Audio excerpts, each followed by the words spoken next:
Thank you for watching the Momentum Men's Ministry on demand page. Today, you will hear a message from Brother Jesse Anglin on Put Your Retirement to Work.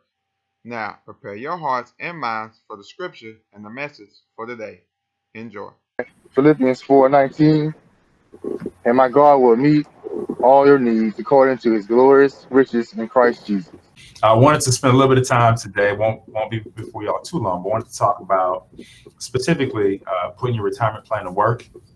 I know some of us are still working towards retirement. Some of us are already retired, but the idea is, no matter where you are in your process, I'm hoping that you can get some good nuggets from this, whether we can help, tweak your plan or help develop a plan for you wherever you are. I want to make sure that, someone gets something from this. So I'm a financial advisor. I've been with my firm for about 6 years. I've been a member at the church for, I think, over 12 years now. And again, love to serve, love to be a part of what we're doing here. All right, and you guys can see those slides, right? Yeah. All right, perfect. All right, so let's go ahead and get into it. So we'll be talking about kind of three high level topics. Those stem from why do you need to save for retirement, why you need to start right now, and how to save through your employer sponsor plan. I'll also touch on options for building your retirement savings outside of your employer's plan through traditional IRAs and Roth IRAs. All right, so looking at this slide, so why we even need to save for retirement. So unfortunately, many people are facing retirement completely unprepared, right? So consider the following information from Employee Benefit Research Institute. So 33% of workers aged 55 or older have less than 25,000 saved for retirement, and 54% have less than 100,000 saved. So when we think about that, those are some real numbers, and these are folks that that we know that are in a situation where we're not ready, and so we want to try to get ready, right? All right, so 67% of workers surveyed say they expect to work in retirement. So again, if you get to retirement, a lot of folks are saying, hey, I'm going to have to work in my retirement. So of that number, only 27% of retirees report earning income during retirement. So meaning many have to depend on their savings, and that's if you were forced into retirement early due to health issues or even other reasons. So even if we're going to work in retirement, a lot of our income doesn't necessarily come from that income in retirement. It's more so from our savings. And remember, most of folks, are only saving 25,000 or even 100,000. That may or may not be enough to cover our retirement in the future. All right, so let's look at life expectancy. So again, so why should we be saving for retirement? So as we get older, we can see from this chart. Consider the age of a 65-year-old. They'll most likely spend 20 years in retirement. So the averages are going, once you turn 65, generally, God willing, we'll spend about 20 years in retirement. And that's the average. About half in this group, they'll spend more than 20 years in retirement. So some folks may get into their 90s, right? So additionally, a 65-year-old couple, they have a 50% chance that at least one spouse will reach age 90, and a 20% chance that one spouse will reach age 95. So we're living a lot longer. So this is a big reason why we need to be saving now, because we're living a lot longer. You want to make sure that you've got enough money set aside to last you, God willing, into your 90s. A survey from the Employee Benefit Research Institute also found that nearly 40% of retirees said they expect to outlive their savings. So 40% of us think that we're not going to have enough money left over, once we start living. That's concerning. So we want to address that for sure. All right, so let's look at the role of Social Security. This is a big one. So reaching retirement is a major goal for most people, and so having enough money and having enough income in retirement, that's also important. So Social Security, it wasn't meant to be the sole source of income, but it serves as a foundation for many people's retirement income plans. So on average, Social Security provides about 40% of income in retirement, according to the Social Security Administration. So a lot of folks are relying on Social Security to be a big part of the income in retirement. And even though it's not meant to be the sole income, a lot of us are, we're still relying on it heavily, right? So over 40%. So that said, it's a good idea to know the amount of income you're expected to receive from Social Security and the date you're eligible to receive it. So if you go to the Social Security website, I think that's ssa.gov. That website, if we're still working, that's a great website to go to because they can tell us about what our estimated benefits are going to be at a certain age, whether it's age 62, 66, 67, or 70. So, it's a great place to go to kind of start the process to understand, what your potential benefit is and know that, hey, that's going to be a potential big part of our income in retirement. All right, so why else should we be saving for retirement? So inflation, the impact of inflation is a big one. So this is a kind of busy slide, but we'll kind of go through it. So historically, the inflation rate has been around 3% a year. So at that rate, the cost of goods and services will double about every 25 years. So to put that impact of inflation into perspective, consider how prices have risen historically and how they could rise over a 25-year period. So let's look at this. So if we look at in 1982, monthly groceries averaged about 142 bucks. And in 2008, they averaged about $553. So estimated in 2033, those same groceries are going to cost you $1,900 in 2033. So again, going from $142 in 1982 up to potentially $1,900 in 2033. That's a huge jump to show how inflation impacts, the things that we depend on, daily. If you look at healthcare, again, healthcare in 1982, average was about $1,300, for healthcare. In 2033, that's estimated to be $38,000. So again, you see how the impact of inflation can really have an impact on things that are really important to us, healthcare specifically. And then, new cars. Back in 1982, new car will cost you somewhere around, $9,800, $10,000. In 2033, we're estimating $40,000 is going to be the average price for a new car. So again, this is why it's important to be saving for retirement, because the cost of rising goods and services are going to be really, really substantial as we get older. All right, so we went over the why save for retirement. Let's talk about why you need to start saving right now. All right, so first thing is going to be the power of compounding. So if time works against you with inflation, then you can make it work for you with compounding. So I'll say it again. If time works against you with inflation, you can make it work for you with compounding. So the longer you contribute to your retirement plan, the more time your earnings have the potential to grow and benefit from compounding. All right, so this table illustrates the amount you would have to save each month with pre-tax contributions to reach the same investment goal. So the earlier you begin investing, the less you got to save each month. So if you look here, and if we all had a magic crystal ball and say, hey, if I can go back and do this differently, I would. But the idea is start now, right? But in any case, if you're age 25 and you want to have $400,000 at age 65, you've got to save roughly about $200 a month.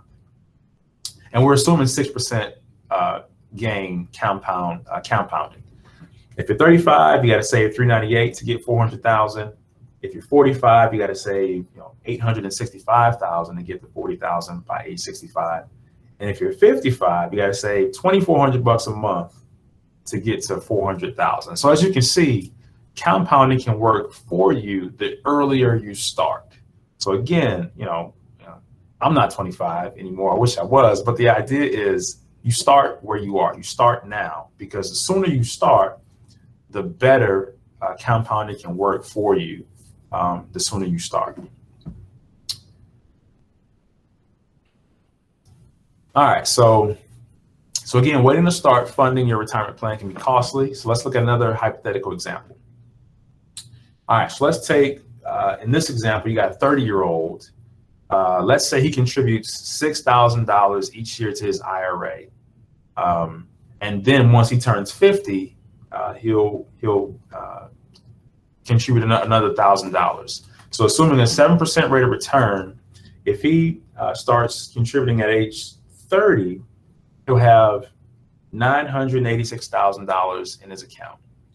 If he waits just 3 years, he's going to have $793,000. So you can see the difference. That's about $193,000 difference if he starts just 3 years later.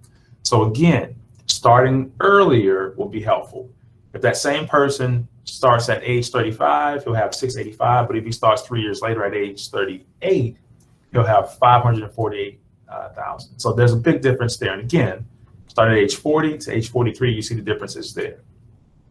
So the idea is, again, starting as soon as you can, because if you wait a year, 2 years, 3 years, you're potentially leaving some good money on the table just because you waited, right?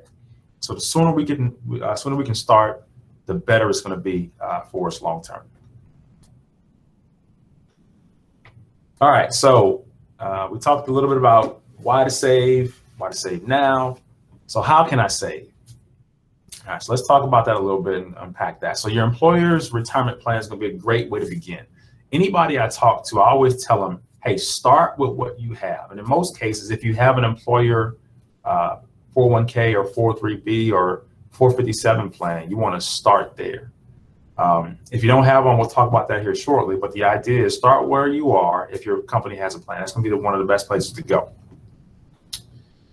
All right, so let's see here. On average, you'll need about 80% of your pre-retirement income in retirement. So if you made $100,000 before you retired, when you're in retirement, you'll probably need roughly around 80,000 of that 100,000. So 80% of your pre-retirement income is what you're shooting for once you get to retirement, and that number could vary depending on what your retirement may look like, right? All right, so if we look at our different types of plans, again, 403bs, 401ks, 457s. So the maximum that you can contribute to these plans is typically $19,500. If you're older, if you're over age 50, they give you an additional $6,500 in a catch-up provision. So you can catch up and make up some of that money, totaling about $26,000 annually there.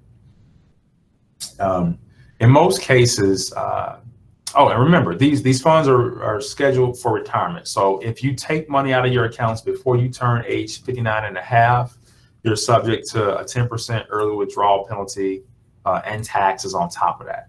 So, keep that in mind. Whenever you're looking to retire, there's got to be a triggering event. And that's usually when you turn a certain age, usually over 59 and a half, or when you leave a company. And we'll talk more about that as we get going here.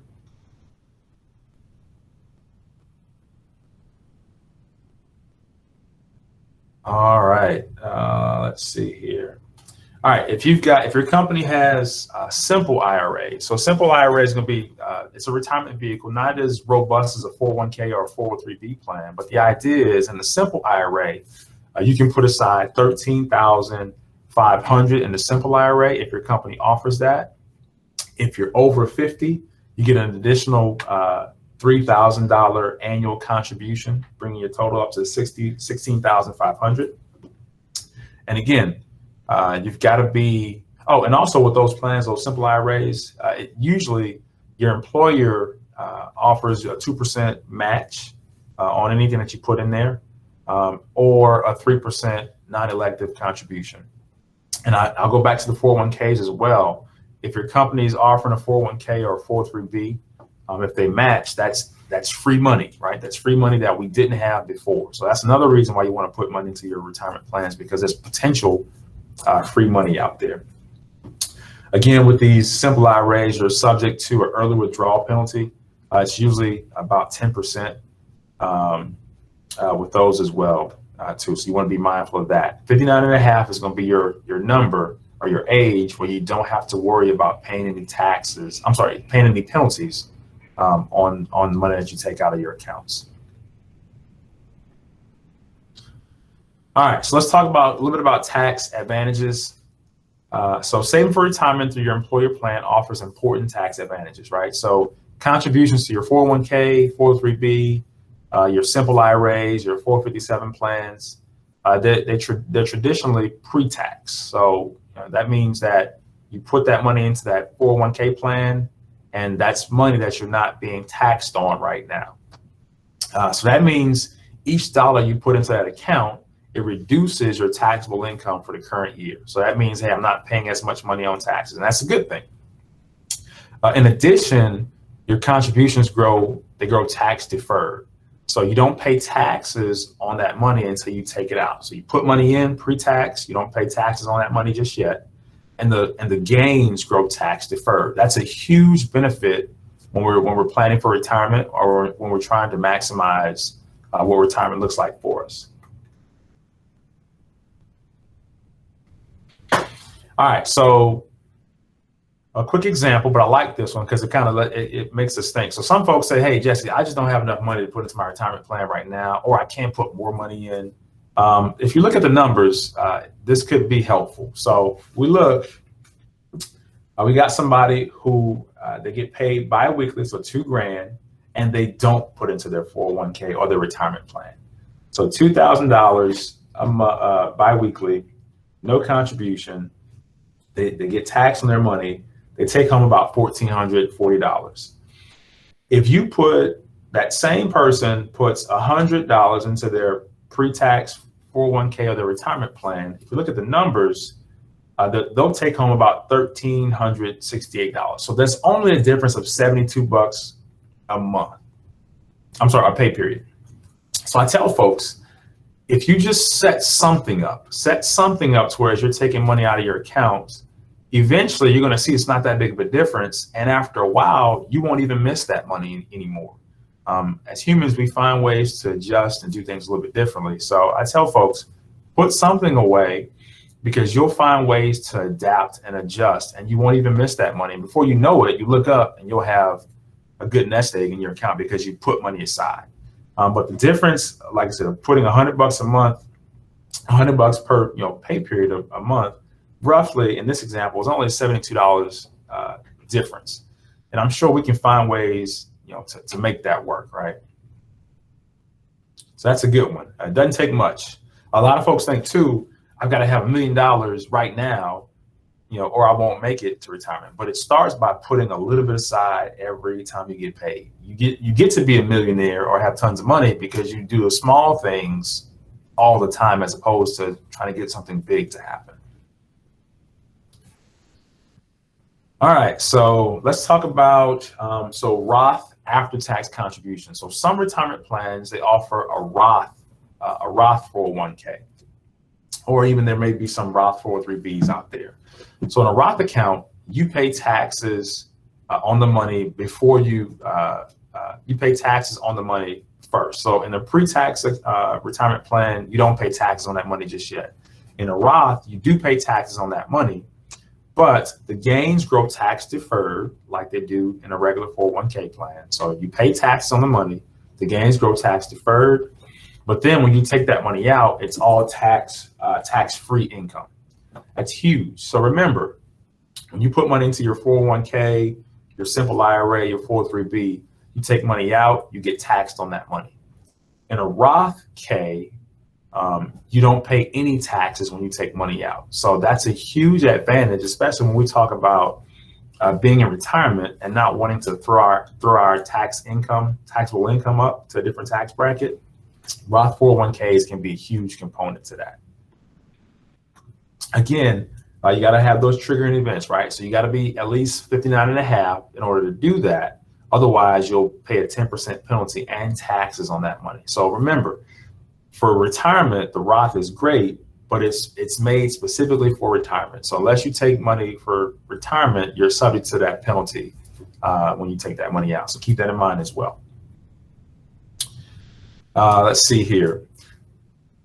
So, and if your employer doesn't offer the Roth K, you still can do Roth IRAs, and we'll talk about that a little bit here in a moment. But that's a great way to get tax-free income in retirement. All right, so let's talk a little bit about again, how can I save and choosing your investments. So once you decide on how much you're going to contribute and what type of account you're going to contribute to, now it's time to talk about some investment selections. So the right investments for you depend on many factors, such as your risk tolerance, your life stage, and your goals. So a lot of times I talk to folks, and they want to do something that their neighbor's doing or that their brother-in-law is doing, and that may be right for their neighbor or their brother-in-law, but it might not necessarily be right for them. So let's talk a little bit about risk tolerance to start with. All right, so risk in the investment world is usually associated with volatility, the ups and downs in the market. So the stock market never moves in a straight line. It's always going all over the place, up and down. In general, though, the higher the potential return of an investment, so the higher the return of an investment, the more risky it's going to be. So you got to find the right balance between the risk that you're willing to take on and a return that you want to receive as well. So you'll be in a better position to stick with your investment strategy regardless of what the market is doing, if this is the case. So usually I tell folks, you want to find what works for you. You want to find the investments and the mix that works for you, because with the market volatility, with it going up and down like we talked about, if you're comfortable with your investments, you're more likely to stick with what you have as opposed to selling at the wrong times, right? So finding your risk tolerance out is important, because then you can understand, how you feel about your investments specifically. In most cases, whenever I'm doing anything with my clients, we have a risk tolerance questionnaire that we do, and it just asks a few questions, but it helps me to understand how you feel about risk and volatility. In most cases, your 401k providers or whoever you're working with, they should have a questionnaire or some sort of structure where they can kind of help you determine what your risk is or what your risk tolerance is. All right, another part of that is your life stage. So depending on how old you are, that will determine how you should be investing as well. So some folks will say, hey, Jesse, I'm older now. I've done the market thing. I don't want to lose what I've worked hard for. So in that case, in your situation, you probably want to have investments that are going to be more geared towards preserving what you've worked for, as opposed to trying to gain more money from the market, right? So in most cases, though, your risk tolerance and your life stage, they just work together. So you want to find out how risky you are, and then based off of that, where am I in my life stage? Am I older? Am I younger? In most cases, if you're younger, you can take on more risk. If you're older, you may not want to take on as much risk because you want to save and preserve what you worked hard for. And this is a busy slide, but it kind of illustrates what we just talked about. So again, in your early investing years, you're going to be more likely to be kind of a growth focused or a high risk taker, because your runway is longer. That just means that you've got more time to make up if the market has a correction, or if it goes down, you've got more time to make that up. Whereas if you're older, you're going to be less aggressive because you don't have as long of a runway, right? You don't have as much time to make up for any market corrections, or if the market goes down, because we're older. So the idea is you want to get with a professional that can help you structure your current retirement plan in a way that's comfortable for you. And if you're in retirement, you want to have a plan set to whereas you're not taking on too much risk, or you're not being risky enough. You want to still kind of grow the portfolio because of inflation that we talked about earlier as well.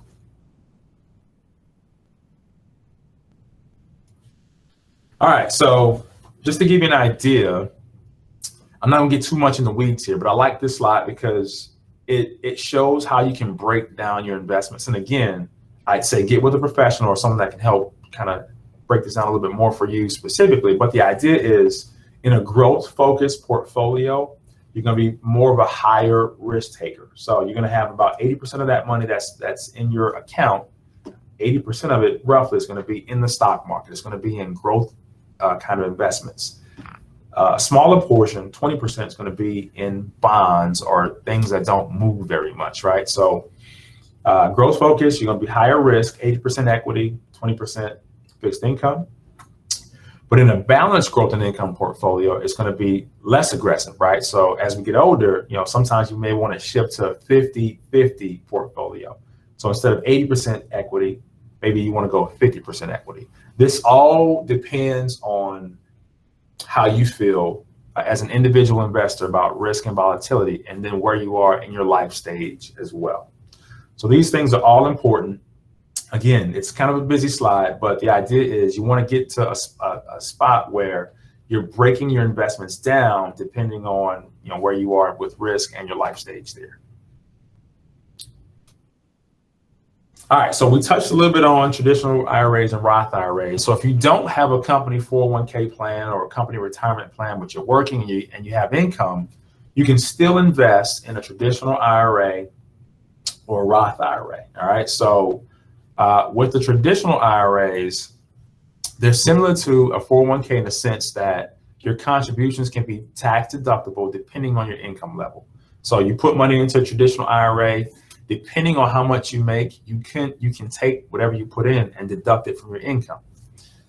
Plus, your earnings grow tax deferred. So again, you put money into a traditional IRA, that money grows tax deferred, meaning you're not getting taxed on it, which means eventually you can have more income when you're retired.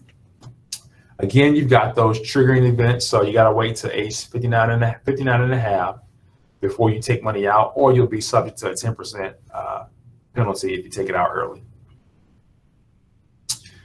So just to give you some ideas, if you're below the age of 50, you can put in $6,000 into a traditional IRA.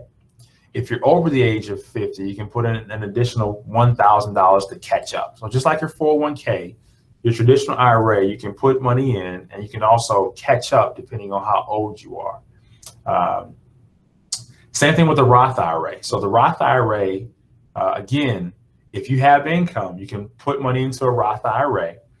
Now, there are some income limitations with both of these, so you want to get with a professional to kind of find out where you stand with the income. But the idea is same thing. You put money into a Roth IRA, that's after tax money, so you've already paid taxes on what you put in, but the earnings grow tax-free, tax deferred, and you take it out tax-free. So again, that's a really, really big benefit to your retirement income. So again, you put money into a Roth, it grows tax deferred. You take money out, it's tax-free money. That's huge. And then both of these offer a variety of investment choices. So you can have things like mutual funds, individual stocks, bonds. You can put a lot of different kinds of investments inside of your IRAs. It just depends on what works for you. All right, so in regards to the employer-sponsored plan options, so if you have money in an employer retirement plan and you leave your job, you got a few options. So if you got a 401k, 457, 403b, simple IRA, and you leave your job, you got some options. So you can leave your money where it is. You can keep it in that 401k plan if that's permitted. Sometimes you can keep it there, sometimes you can't. It just depends on how your company wrote the documents. But you can leave it there. You can move that money into your new employer's retirement plan. So if you get a new job, you can take your money from your old 401k and move it to your new 401k. In most cases, you can do that if that's permitted. The third thing is you can roll it into an IRA. And I like that option because in most cases, if you roll your money from your old 401k to an IRA, you've got more control of your money and you've got more investment options. So you can leave it where it is. You can move it to your new 401k. You can roll it into an IRA, or you can just cash it out. Now, I tell folks all the time, I probably wouldn't recommend cashing it out because if you do that, you're subject to tax consequences and potential penalties depending on how old you are, right? So in all these options, I always tell folks, get with the professional, have them help you evaluate what options you have and what's going to be best for you given your specific situation. Don't worry about what brother-in-law or your neighbor's doing. Find out what works for you specifically.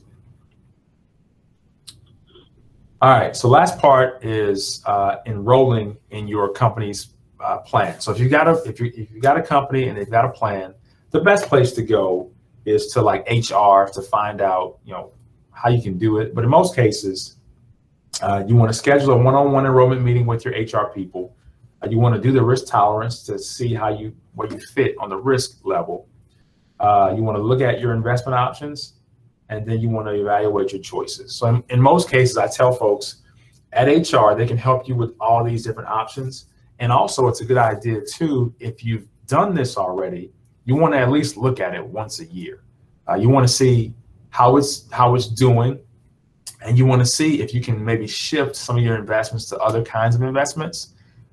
Before you do that, though, I always tell folks, just know what you're doing. If not, get with somebody that can help you kind of walk through that whole process.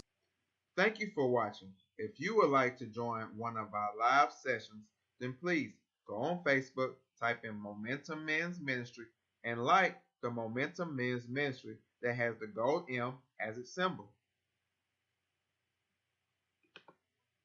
It will allow you to be able to get updated information daily or weekly about our live next session, as well as some encouraging information. So, join us every Saturday at 7:30 a.m. Central for the TCWW Momentum Men's Fellowship. Also, watch us on Facebook, Instagram, YouTube, or live.tcww.org for live worship each Sunday at 8 a.m., 10 a.m., and 12 p.m. Log on to the churchwithoutwalls.org for all church events, announcements, and giving. All links and information are found in the description below. Thank you for listening, and I pray you have a blessed day. In Jesus' name, amen.